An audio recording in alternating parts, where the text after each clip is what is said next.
ሰላም ሰላም ቤተሰቦቼ እንዴት ናችሁ? ደህና ናችሁ ወይ? አለሁ እኔ እግዚአብሔር ይመስገን ሊያ ነኝ። ዛሬም ተከስቻለሁ።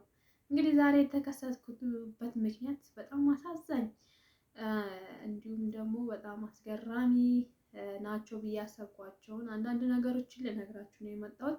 በተለይ ደግሞ አረብ ሀገር ለምትኖሩ እህቶቻችን ይሄ ምክር ለእናንተ ነው እና ከወደዳችሁት ላይክ፣ ሰብስክራይብ እንደዚሁም ኮሜንት በማድረግ ቤተሰብ ሁኑ።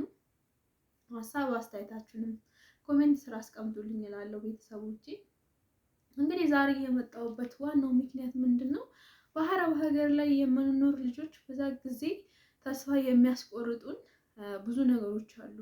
በህይወታችንን ሊያሳጡ የሚችሉ ብዙ ልጆች እንግዲህ በዚህ ሰሞን በጣም ብዙ ልጆች ከዱባይም እንዲሁም ከሳውዲ አረቢያ እንደዚሁም ከተለያየ ከቤሩት ከጆርዳን ከተለያየ ሀገር ራሳቸውን በጣም እያጠፉ ነው ማለት ነው።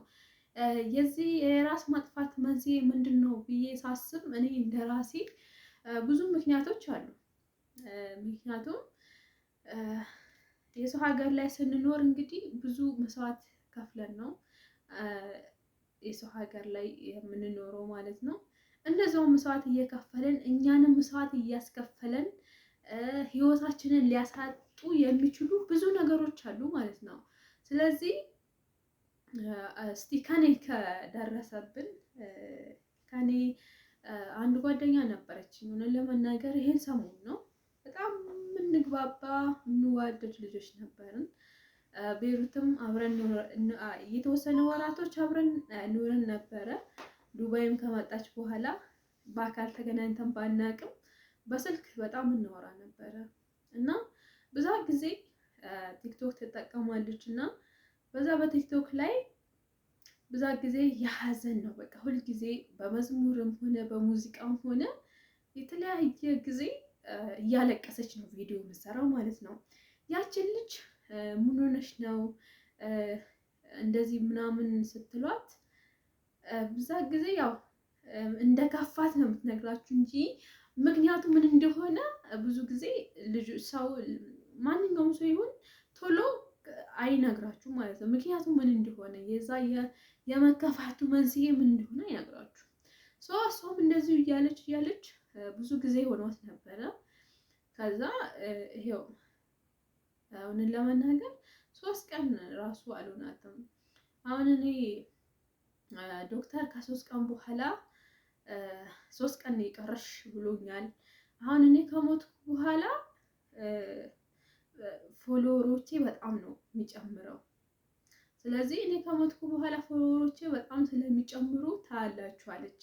ምክንያቱም የኛ አበሻ ሰው ከሞታችሁ በኋላ ነው ሰፖርት የሆነ ነገር የሚያደርጋችሁ ካለፈው በኋላ ማለት እናንተ ህይወታችሁ ካለፈው በኋላ ያ አካውንት አሁን ማንም አይጠቀምበትም፣ ግን ፎሎወሩ በጣም ጨምሮ ነው የምታዩት።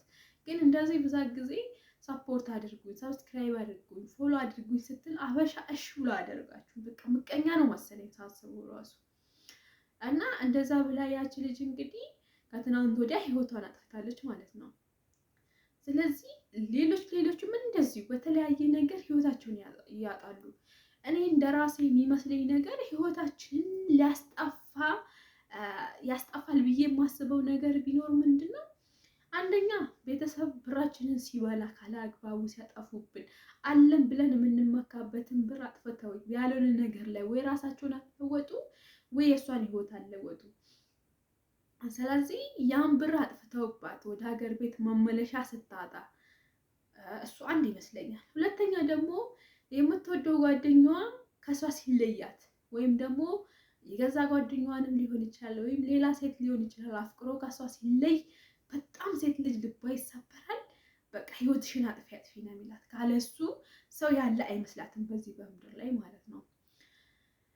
ሶስተኛው ነገር ደግሞ አንዳንዶቻችን እንግዲህ ትዳር ይዘን ልጅ ወልደን ምናምን ወደ አረብ ሀገር እንሄዳለን ማለት ነው። እና አረብ ሀገር እየሰራን እያለን ብዙ ጊዜ ለባሎቻችን ብር እንልካለን። ይሄን ይሄን እናደርጋለን፣ እንደዚህ ሰርተን እንደዚህ አርግተን እንደዚህ አውጥተን አውርደን ብለው ምናምን ተመካክረው እሷ በወሩ የምትሰራውን ትልክለታለች ማለት ነው። ብዙ አመት ሊሆናት ይችላል፣ 5 አመት 6 አመት። ያው ታውቃላችሁ አረብ ሀገር ስትኖሩ ብዙ ጊዜ አያልፍም፣ በቃ ልፍ አይልም። በቃ እናንተ በቃ ይሄ አሁን ተቀይሯል ህይወቴ ስትሉ አሁንም እዛው ናችሁ። ስለዚህ በየሰዓቱ ምንድነው በሁለት ዓመት ወይም በአንድ ዓመት እየጨመራችሁ እድሜያችሁን እዛው መጨረስ ማለት ነው። ስለዚህ እሱ ባልየው እንግዲህ ወንድ ልጅ ነውና ይሳሳታል።